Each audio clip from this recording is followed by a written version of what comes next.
Today we're looking at the FROG Bristol Beaufort in 1/72nd scale. FROG first released this kit in 1963, and it was the only mainstream kit of this important aircraft until Airfix released theirs in 2020. I started building the Encore repop of this kit about 15 years ago, and as you can see, it's not terribly well molded.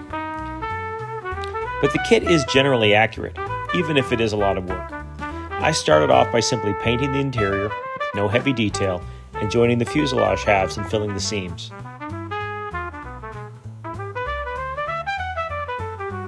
Then it was onto the wings and scribing the panel lines.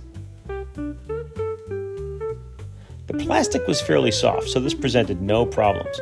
I just followed some 3-view drawings and kept the scriber sharpened. And then I got sidetracked for the next 15 years or so. And when I pulled it out, here's what I found. I had replaced the original engine nacelles with those from an Airfix Blenheim Mark IV and used the tail wings and engines from a FROG Blenheim Mark I.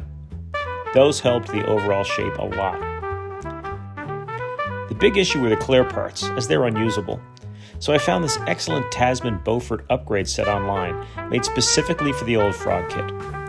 Bulge tires were included, excellent vacuum form clear parts, and nice decals that we'll see later. The vac form parts required removing a section of the fuselage, so out came the razor saw. This was actually pretty easy, with some careful cutting and sanding. After trimming the vac form parts, they were attached with evergreen white glue and then masked. The whole kit got a coat of Tamiya fine gray primer. This revealed the need for extra filler to fill in the area around the canopy. Had to be careful sanding these sections so as not to scratch the glass. I then cut masks for the canopies using Tamiya masking tape. It's necessary, but it's so painstaking. It's really my least favorite part of the build. Everything got another gentle sanding for defects, and then it was on to paint. I loaded the airbrush with Tamiya NATO Black and did the props and all of the pre-shading on the panel lines. The undersides got a coating of Floqual Sky, which was then carefully masked.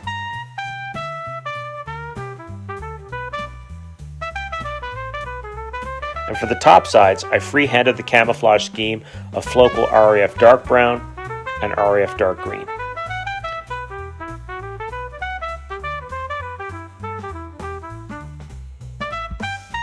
The Tasman decals were very nice.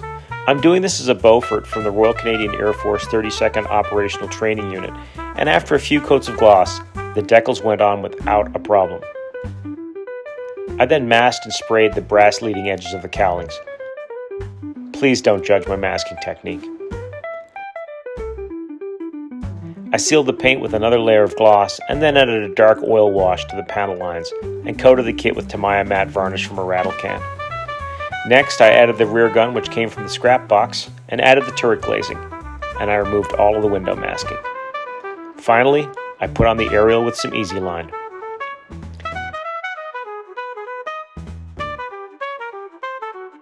So, is this old gem as good as the new Airfix kit? Of course not, but it's pretty accurate, and it takes me back to the old days when you needed to really kit bash to get a good looking model. Overall, I'm really happy with it, and in spite of the age of the kit, it was fun to build and a great challenge to bring up to date. I hope you enjoyed this, and we'll see you next time.